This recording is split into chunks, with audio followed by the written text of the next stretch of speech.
안녕하세요. 저는 돌싱이 된 지 이제 반년 정도 된 여자입니다. 제가 이런 곳에 사연을 보내게 될 줄은 몰랐지만 이혼을 경험하게 될 줄도 몰랐네요. 저는 어렸을 때부터 금술 좋은 부모님을 보면서 행복한 결혼 생활에 대한 로망이 가득했어요.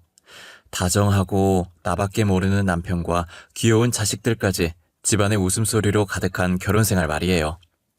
하지만 그것은 제 로망일 뿐이었고 막상 실제로 겪어보니 결혼은 현실이더라고요. 모든 것엔 장단점이 있기 마련이지만 제게 있어서 결혼은 단점밖에 없었어요. 제가 오늘 이렇게 사연을 보내게 된 이유는 남편과 시어머니 때문인데요. 저는 남편을 회사에서 처음 만나 사내 연애를 하고 결혼까지 하게 됐어요. 남편은 회사 내에서 분위기 메이커로도 유명했던 직원이었어요.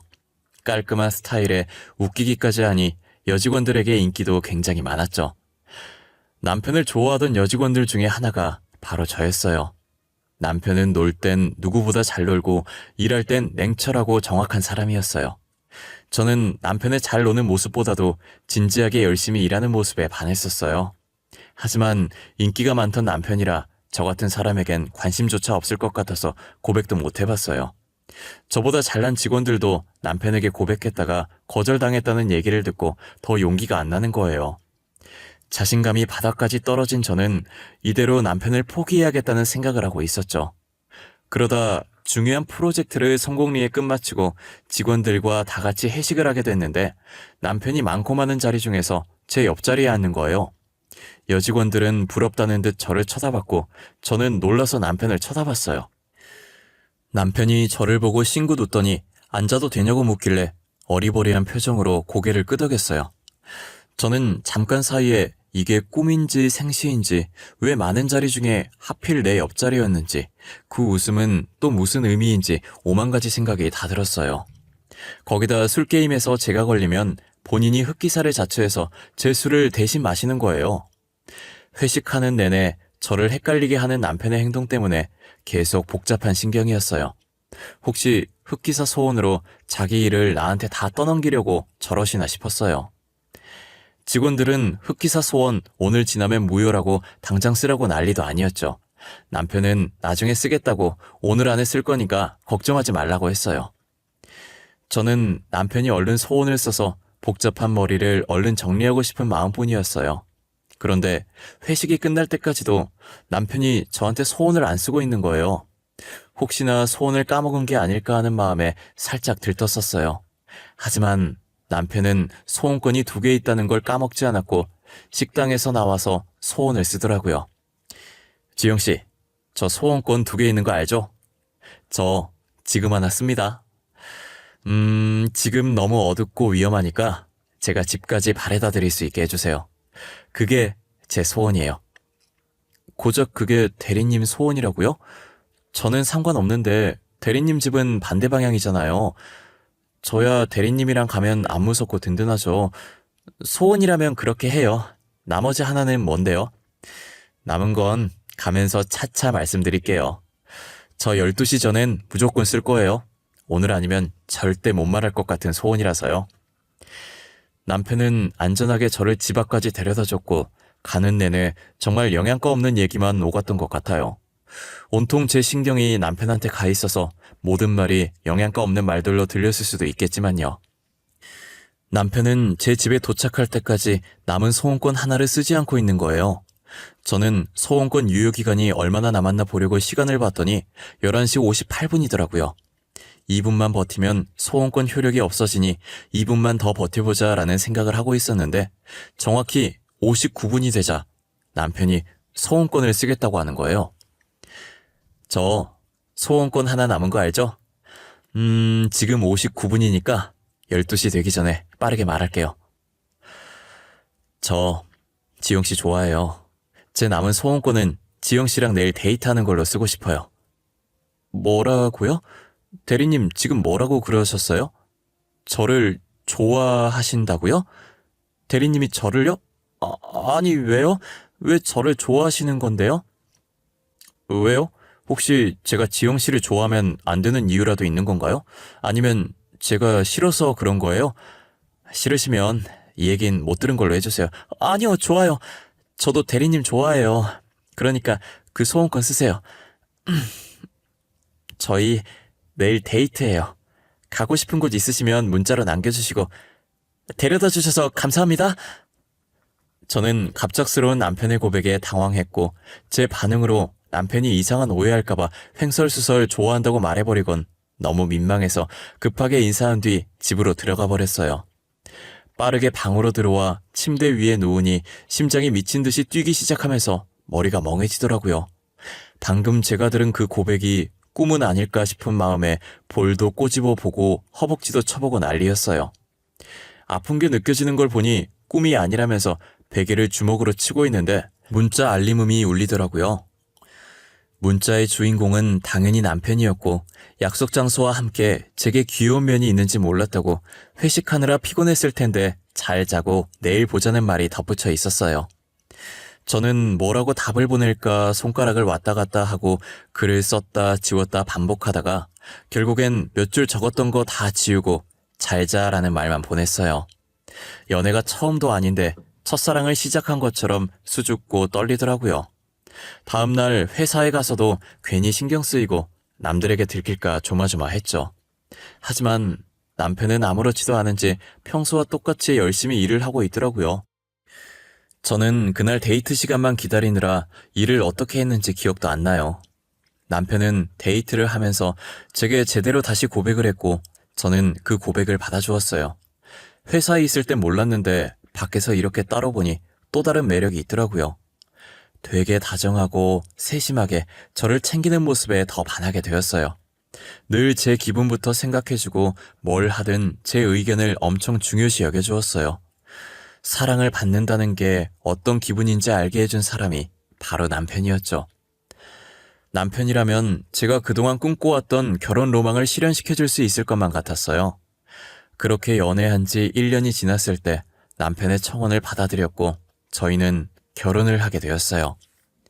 짧은 연애 기간이라 제 결혼 소식을 들은 친구들이 걱정을 많이 하더라고요. 오래 만나도 남자의 본 모습을 볼 수 있을까 말까인데 1년은 너무 짧은 거 아니냐고 하는 친구들도 혹시 사고 쳐서 급하게 결혼을 서두르는 거냐고 하는 친구들도 있었어요.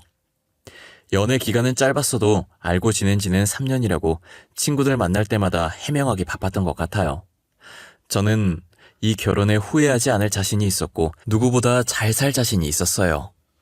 하지만 결혼을 하고 나서 자신만만하던 모습은 온데간데 없어졌고 친구들 말 들을 걸 그랬다는 후회만 가득 차기 시작했어요. 신혼여행을 갔다 와서 신혼집에 들어서는 순간부터는 제게 늘 다정했고 저의 의견을 존중해줬던 남편과 완전히 다른 모습을 한 남편이 존재했어요. 결혼하고 보니 친구들 제게 했던 말 중에 틀린 말이 하나도 없었어요. 남자란 종족은 여자를 꼬시기 위해서라면 뭐든 다 한다고 하더니 남편 하는 행동을 보니까 그 말이 정확하더라고요. 언제는 물 한 방울 안 묻히겠다고 하늘의 별도 따다 주겠다고 해놓고 지금은 설거지에 손빨래에 하도 물을 만져대서 손에 습진까지 생길 지경이었어요. 그동안 연기를 했던 건지 연애 시절 보였던 다정한 모습들은 어디에도 찾아볼 수 없었죠. 남편은 무엇 하나 자기 손으로 하는 게 없었고 전부 저를 통해서 하려고 했어요. 물 가져와라, 리모컨 가져와라. 정말 사소한 것 하나까지 저를 못 시켜 먹어서 안달이었어요. 자기는 일하고 와서 힘들다고 하는데 저도 같은 회사에서 같은 부서에서 일하거든요. 누가 보면 저는 일 안 하고 하루 종일 집에만 있는 사람인 줄 알겠어요. 같은 회사 다니면서 자기가 무슨 일 하는지 제가 다 아는데 그 일이 뭐가 그렇게 대수라고 집에서는 손 하나 까딱 안 하고 왕대접을 받으려고 하는지 모르겠더라고요. 남편은 퇴근해서 집에 들어오면 소파와 한몸이 되어 움직일 생각을 전혀 안 해요. 양말도 벗어서 대충 거실 한가운데 던져놓고 그대로 소파에 누워 폰을 보고 있어요. 배극적이면서 제게 리모컨 달라고 하는데 그게 얼마나 꼴보기 싫은지 몰라요. 항상 소파 바로 옆에 놔두는 리모컨도 손 뻗기 귀찮아서 제게 달라고 하는 거예요. 짜증나긴 하는데 솔직히 남편이랑 말 섞는 게 더 스트레스 받을 것 같아서 그냥 리모컨을 살짝 남편 쪽으로 던져주고 말아요. 그래도 남편은 어느 정도 봐줄만 한데 더 큰 문제는 시어머니였어요. 리모컨을 남편한테 건네주고 나면 항상 정확한 시간에 공포의 휴대폰 벨소리가 들려요. 안 봐도 전화를 건 사람이 시어머니일 것이고 전화 받으면 저녁상 찍어서 보내려고 할 게 뻔했어요. 시어머니는 밥상 사진은 기본이고 설거지 후 그릇 사진, 빨래 사진 모든 것을 보내달라고 해요. 업체에서 나온 사람 마냥 집안일에 관한 모든 것을 찍어 보내달라고 하면서 감시하고 지적하죠. 남편을 어린아기 취급하면서 위생에 신경 좀 써달라고 매일같이 전화하세요. 그렇게 소중한 아기면 제발 시어머니께서 다시 데리고 가서 키우라고 하고 싶은 심정이었어요. 저도 결백증 있는 친정어머니의 영향으로 항상 위생을 중요시 여기는 사람이에요. 오히려 더러운 건 소파에 누워서 꼼짝도 안 하는 식충이 남편이거든요. 제발 저한테 하는 잔소리 반만이라도 남편한테 해줬으면 하는 바람이 컸어요. 자기 몸만 씻을 줄 알았지 아마 저희 남편보다 더러운 사람은 또 없을 거예요. 그나마 지 몸이라도 잘 씻어서 다행이라는 생각까지 들 정도였거든요. 지 몸은 어찌나 끔찍하게 여기던지 밥 먹고 식탁 닦다가 실수로 음식 부스러기라도 남편한테 튀게 되면 얼굴을 아주 있는 대로 구기고선 그 부스러기를 저한테 던지더니 째려봐요. 그렇게 깔끔 떨 거면 거실에 뒤집어 놓은 양말과 아무렇게나 벗어둔 셔츠나 치웠으면 좋겠어요. 남편이고 시어머니고 저를 가만히 놔두는 사람이 없었어요. 저는 아침 저녁으로 시어머니의 전화가 울리면 자동으로 몸이 떨리기 시작해요. 과연 전화를 받으면 무슨 말이 튀어나올까 하는 두려움이 가득 차죠. 아가, 나다. 너 아직 퇴근 안 했니? 저녁상 사진 보낼 때가 됐는데 왜 아직 아무런 문자가 없어? 너네 혹시 외식하니? 밖에서 먹는 음식 몸에 안 좋다고 내가 말했을 텐데. 아, 어머님, 저희 외식 안 해요. 퇴근이 조금 늦어져서 이제 요리 시작했어요. 금방 차려서 사진 보내드릴게요. 10분만 기다려주세요. 너 유기농 음식들만 사서 만드는 거 맞지? 우리 애 입으로 들어갈 건데 신경 좀 써줬으면 좋겠네. 미안하지만 내가 이렇게 부탁 좀 하마. 네네, 제가 알아서 몸에 좋다는 것만 골라서 해먹이고 있어요. 그러니까 너무 걱정하지 마세요. 그럼 들어가세요, 어머님. 자기 아들만 입이고 제 입은 입도 아닌지 정말 사람 기분 나쁘게 말하는데 뭐 있다는 생각이 들어요. 시어머니와 전화를 끊고 나면 기분이 좋았던 적이 단 한 번도 없어요. 혹시 저런 말투들은 시자 붙은 사람들이 타고나는 재주 같은 건가요? 어디서 며느리 화나게 하는 강좌라도 따로 받는 것처럼 어쩜 하나같이 저런 말투가 나올까요? 그래도 시댁에서 합가를 안 하는 것만으로도 천만다행이라는 생각이 들었어요. 합가까지 했다면 하루 종일 시어머니 옆에서 잔소리를 얼마나 들었을지 상상만 해도 스트레스 받는 게 이 생활은 그나마 만족스러운 생활이었어요. 거실에 널브러진 남편 옷들을 볼 때마다 화가 나면 시어머니를 떠올려요. 시댁에 합가를 안 하는 것만으로도 그만큼 제게 위안이 됐거든요. 그렇게 하루하루를 버티고 지내고 있었는데 결혼한 지 2년째 되던 해 시댁에 들어가게 된 거예요. 저는 신혼집이 경매로 넘어갔다는 우편물을 받고서야 남편이 무슨 일을 벌이고 있었는지 알게 됐어요. 남편은 돈도 없으면서 자신의 친구와 같이 사업을 하겠다고 저희 집을 담보로 대출을 받은 거예요. 친구가 돈 주면 자기가 알아서 다 하겠다고 해서 믿고 줬는데 돈을 받자마자 그대로 날라버린 거죠. 남편은 대출받은 돈을 갚지 못했고 신혼집은 그대로 경매로 넘어가게 됐어요. 혼자 사는 집도 아니면서 왜 혼자 독단적으로 행동을 하는지 이해가 안 가더라고요. 심지어 신혼집 살 때도 남편이 모아둔 돈이 별로 없어서 거의 제 돈으로 냈었거든요. 그런 집을 왜 제 의견 하나도 안 묻고 저런 짓을 벌였는지 진짜 화가 났어요. 당신 이거 뭐야? 우리 집이 왜 경매로 넘어가? 당신 도대체 뭐하고 다닌 거야? 왜 나랑 상의도 없이 우리 집을 담보로 대출을 받은 거야? 사업 좀 해보려고 그랬다 왜? 다 우리 가족을 위해서 그랬던 거야. 돈 많이 벌어서 남의 월급 받는 거 말고 나도 누군가한테 월급 주는 사람이 되고 싶었다고. 지금 당신이 뭘 잘했다고 소리를 질러? 사업도 잘 모르는 사람이 왜 그런 짓을 벌인 거야? 내가 이 우편물을 안 봤으면 영원히 말 안 하려고 했어? 그래? 말하려고 했어. 말하려고 했다고. 난 단지 친구가 알아서 다 해주겠다는 말에 믿고 그런 거라고. 에이, 나라고 이렇게 될 줄 알았겠어? 나도 피해자야. 나도 피해자라고. 나한텐 당신이 가해자야. 알아? 이제 우리 집 어떡할 거야? 당장 다음 주까지 집 빼라는데 어떡할 거냐고. 우리 당장 갈 곳도 없어. 갈 곳이 왜 없어? 우리 집 가면 되잖아.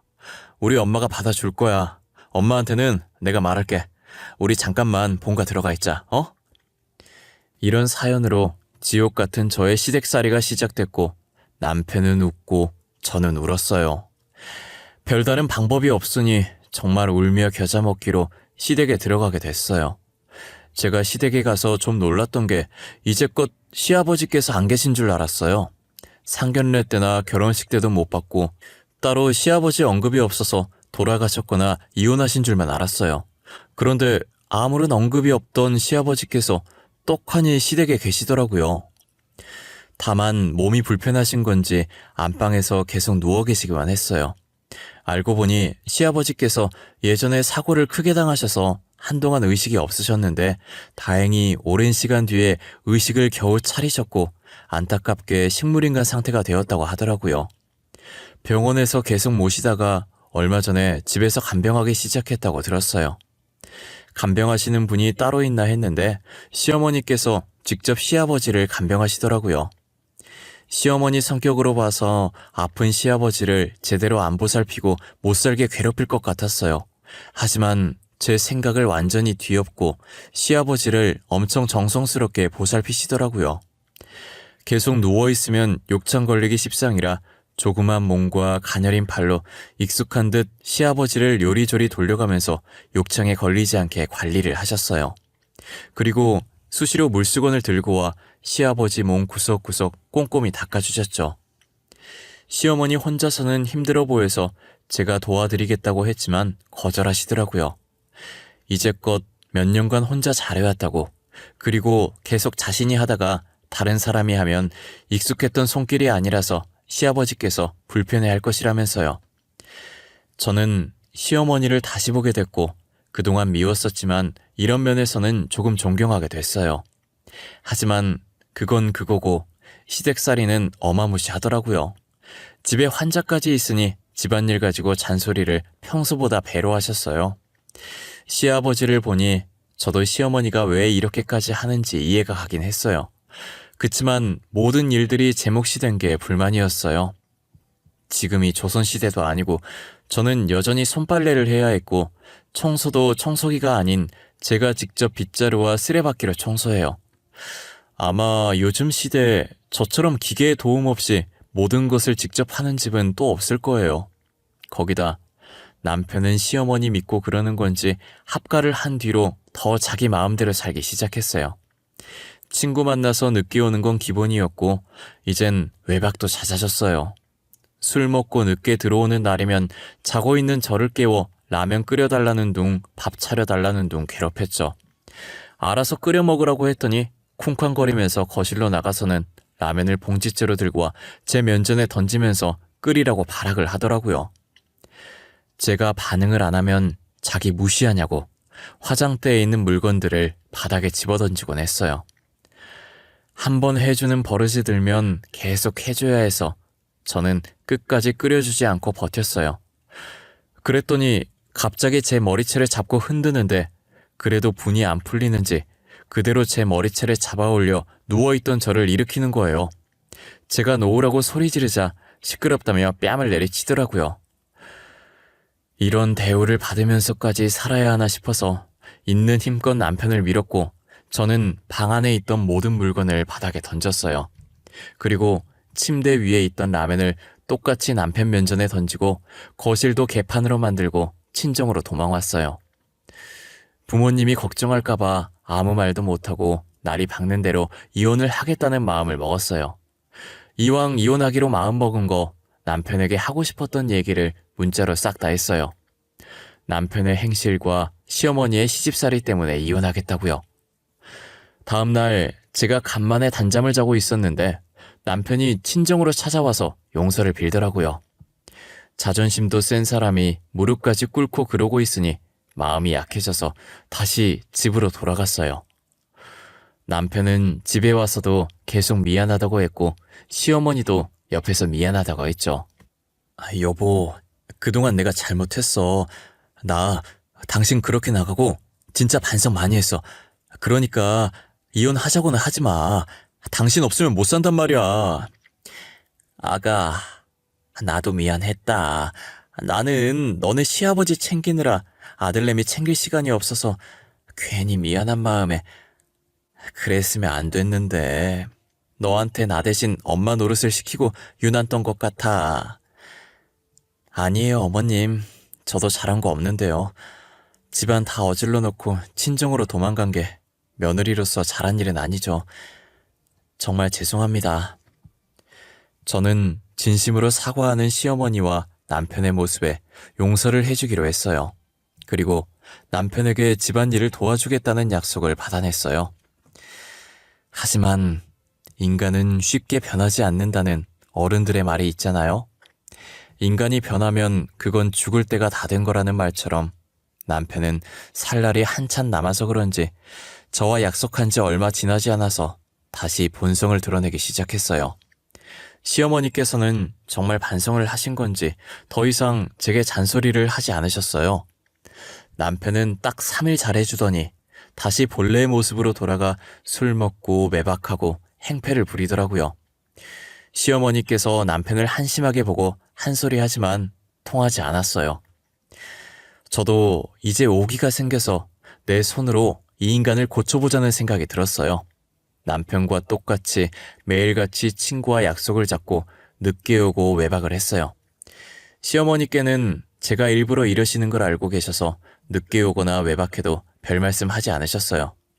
저는 누가 이기나 한번 해보자 싶었고 집에 들어가는 날보다 외박하는 날이 더 많았어요. 그랬더니 아예 저를 바람난 사람 취급을 하더라고요. 너 지금 뭐 하는 짓이야? 혹시 나 몰래 다른 남자 만나고 있냐? 그래서 매일 외박하는 거냐고. 솔직히 말해. 너 다른 남자 있는 거지? 고작 생각한다는 게 그런 쪽이야? 내가 진짜 바람이라도 펴졌으면 하는 건 아니고? 그래야 당신이 피해자고 내가 가해자니까 그런 이유라도 있어야 나한테 화낼 수 있어서. 이게 진짜 돌았나? 너 어떻게 됐어? 뭐 잘못 먹은 거냐? 아님 머리라도 다친 거야? 정신이 가출하지 않은 이상 네가 이렇게 나한테 덤빌 수가 없지. 그래서 또 나 때리게? 당신은 때리는 것 말고 할 수 있는 게 아무것도 없나 봐. 당신 같은 사람이 제일 한심한 게 뭔지 알아? 꼭 자기보다 약한 사람만 골라서 폭력을 행사한다는 거야. 이게 진짜. 야, 너 오늘 내 손에 죽고 싶냐? 아주 죽고 싶어서 환장했지? 남편은 또다시 제 머리채를 잡은 상태로 뺨을 때리기 시작했어요. 정신이 아찔해진 찰나에 갑자기 점점 아랫배가 땡기는 느낌이 들기 시작하면서 통증이 느껴지더라고요. 저는 갑자기 느껴지는 통증에 놀라서 손으로 배를 움켜쥐었어요. 그러다 곧이어 밑에서 따뜻한 무언가가 흐르는 게 느껴지기 시작하는 거예요. 남편은 당황한 듯 뺨을 때리던 손을 멈췄고 저는 그대로 기절을 했던 것 같아요. 눈을 떠보니 흰 천장이 저를 반겼고 제가 눈을 뜸과 동시에 시어머니의 목소리가 들리더라고요. 그리고 시어머니 옆에는 형사 2분이 함께 계셨어요. 아가, 정신이 드니? 여기가 어딘 줄 알겠어? 여기 병원이야. 아이고, 이걸 어쩌다 그래. 뱃속에 우리 손주가 있는 줄도 모르고. 손주라니, 그게 무슨 말씀이세요, 어머니? 알아듣게 말씀 좀 해주세요. 제가, 그리고 병원에 왜, 어머님 옆에 형사님들은 또 뭐고요? 네 뱃속에 우리 핏줄이 있었다더라. 그런데 유산해서 아까 수술했어. 그리고 형사님들은 내가 불렀어. 우리 아들 신고하려고. 너가 당했던 거 이 사람들한테 말하면 돼. 제 뱃속에 아기가 있었다고요? 아니야, 아닐 거예요. 저 입덧도 없었고 아무런 징후도 없었는데 무슨 어머님께서 착각하신 걸 거예요. 아가, 내가 미안하다. 내가 이렇게 대신 사과하마. 정말 미안하다. 우리 아들이지만 나도 도저히 참을 수가 없구나. 시어머니의 말에 의하면 제 뱃속엔 빛을 보지도 못한, 아니, 엄마인 제가 알아보지도 못한 아이가 있었고 남편으로 인해 소중한 제 아이를 잃고 말았다는 거예요. 저는 상황을 인지한 후 이불을 손으로 움켜쥐고 몸을 부들거리며 소리를 질렀어요. 그래도 분이 풀리지 않아 침대의 협탑에 있던 화분을 벽에다 던져버렸어요. 시어머니는 저를 안고 미안하다고 진정하라고 등을 토닥거리셨죠. 시어머니께서도 자신이 배 아파 낳은 아들이지만 이번 일은 같은 여자로서 참을 수 없으셨고 본인이 직접 자신의 아들이 한 짓을 경찰에 신고를 한 거였어요. 솔직히 엄마로서 자식을 신고한다는 일이 쉬운 일은 아니잖아요. 저는 시어머니께 너무 감사하기도 하면서 죄송했고 시어머니는 제가 잘 진술할 수 있게 옆에서 증언을 해주셨어요. 저는 시어머니 덕분에 이제껏 남편에게 당해왔던 짓들을 모두 형사분께 진술했고 형사분은 제가 진술한 토대로 진술서를 작성한 후 남편의 영장을 발부했어요. 그러나 남편은 본인이 저지른 짓들을 자수를 하러 이미 경찰서에 가 있더라고요. 본인이 직접 본인 손으로 아이를 떠나보낸 죄책감이 아무래도 큰 듯 싶었어요. 남편은 모든 죄를 자수했고 잘못을 인정했어요. 남편이 모든 것을 인정함으로써 빠르게 재판이 진행되었고 이혼까지 할 수 있게 되었어요. 결국 남편은 임신한 저의 뺨을 때리고 아이를 유산하게 만든 죄로 징역을 피할 수 없었어요. 재판이 끝나고 남편은 제게 죽을 때까지 이 일 잊지 않고 저와 태어나지 못한 아이에게 늘 미안한 마음 안고 살겠다고 울면서 이야기하더라고요. 그게 저와 남편의 마지막 모습이었어요. 제가 재판장을 나가기 전 시어머니께서 제 손을 붙잡았어요.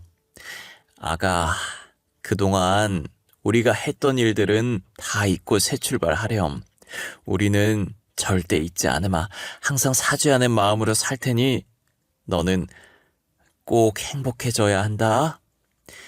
어머님, 제가 행복해질 수 있을지 모르겠어요. 아이도 못 지킨 제가 어떻게 행복해져요. 저는 새 출발할 자신이 없어요. 우리 애기한테 너무 미안해서. 그 죄는 우리가 다 안고 가마. 그러니까 넌 꼭 행복해져. 응? 절대 이건 네 잘못이 아니야. 우리 잘못이지. 시어머니께서는 다 자신들의 잘못이라며 제게 죄책감 가지지 말고 새 출발을 하라며 다독여 주었어요. 저는 새 출발을 할 수 있을지도 모르겠고 솔직히 새 출발한다고 해서 행복해질 수 있을지 모르겠어요. 뱃속에 자기 애가 있는지도 몰랐던 저인데 어떻게 행복하게 지낼 수 있겠어요. 저는 아직도 가끔 꿈에서 갓 태어난 애기 우는 소리가 들려요. 제 아이의 울음소리를 한 번도 들어본 적 없지만 꿈속에서 우는 아이가 꼭 제 아이인 것만 같았어요. 자신을 잊지 말라고 하는 건지 아니면 저를 원망해서 그런 건지 계속 꿈에 나오더라고요. 한동안은 아이 잃은 충격에 일도 손에 잡히지 않아서 회사도 그만뒀었어요. 저희가 사내 연애를 해서 결혼을 했던지라 저희 부부를 모르는 직원들이 없었고 안 그래도 소문 빠른 회사에 저희 이혼 소식은 다른 소문들보다 빠르게 퍼졌죠. 어차피 일도 손에 안 잡히는데 소문을 핑계 삼아 퇴사를 결정하게 됐어요. 반년이 지난 지금은 나름대로 안정을 많이 되찾았고 아이 꿈을 꾸는 횟수도 줄어들었어요. 새 출발할 자신도 용기도 나지 않아 집에서 누워만 있었는데 이렇게 있다간 정말 죽을 것 같더라고요. 그래서 뭐라도 해보려고 시댁에서 받은 위자료와 퇴직금으로 정말 조그만 공방을 하나 차렸어요. 평소에 액세서리를 좋아했던 저라 액세서리 공방을 만들어서 일주일에 한 번 클래스를 열었어요. 클래스를 통해 여러 사람을 만나다 보니 저도 그분들의 기운을 받고 힘을 낼 수 있겠더라고요. 저의 정신력이 완전히 회복된 건 아니지만 좋은 분들을 많이 만나 일상생활을 할 수 있을 정도는 되었어요. 그래도 가끔씩 불쑥불쑥 아픈 기억들이 떠오르곤 했지만 예전만큼 힘들진 않답니다. 저는 그것만으로도 만족하고 살려고 합니다. 완전히 잊는 것도 저희 아이에게 미안한 일이니까요. 제 이야기는 여기서 마쳐볼까 해요. 여러분들도 저와 같은 아픈 과거 있으시다면 훌훌 털고 일어나셨으면 좋겠어요. 경험을 해보니 계속 가지고 있어봤자 좋을 건 하나도 없더라고요. 그러니 좋은 기억은 오래 간직하고 아픈 기억은 빨리 잊으셨으면 좋겠어요. 지금까지 제 이야기 들어주셔서 감사하고 늘 건강하시길 바랄게요.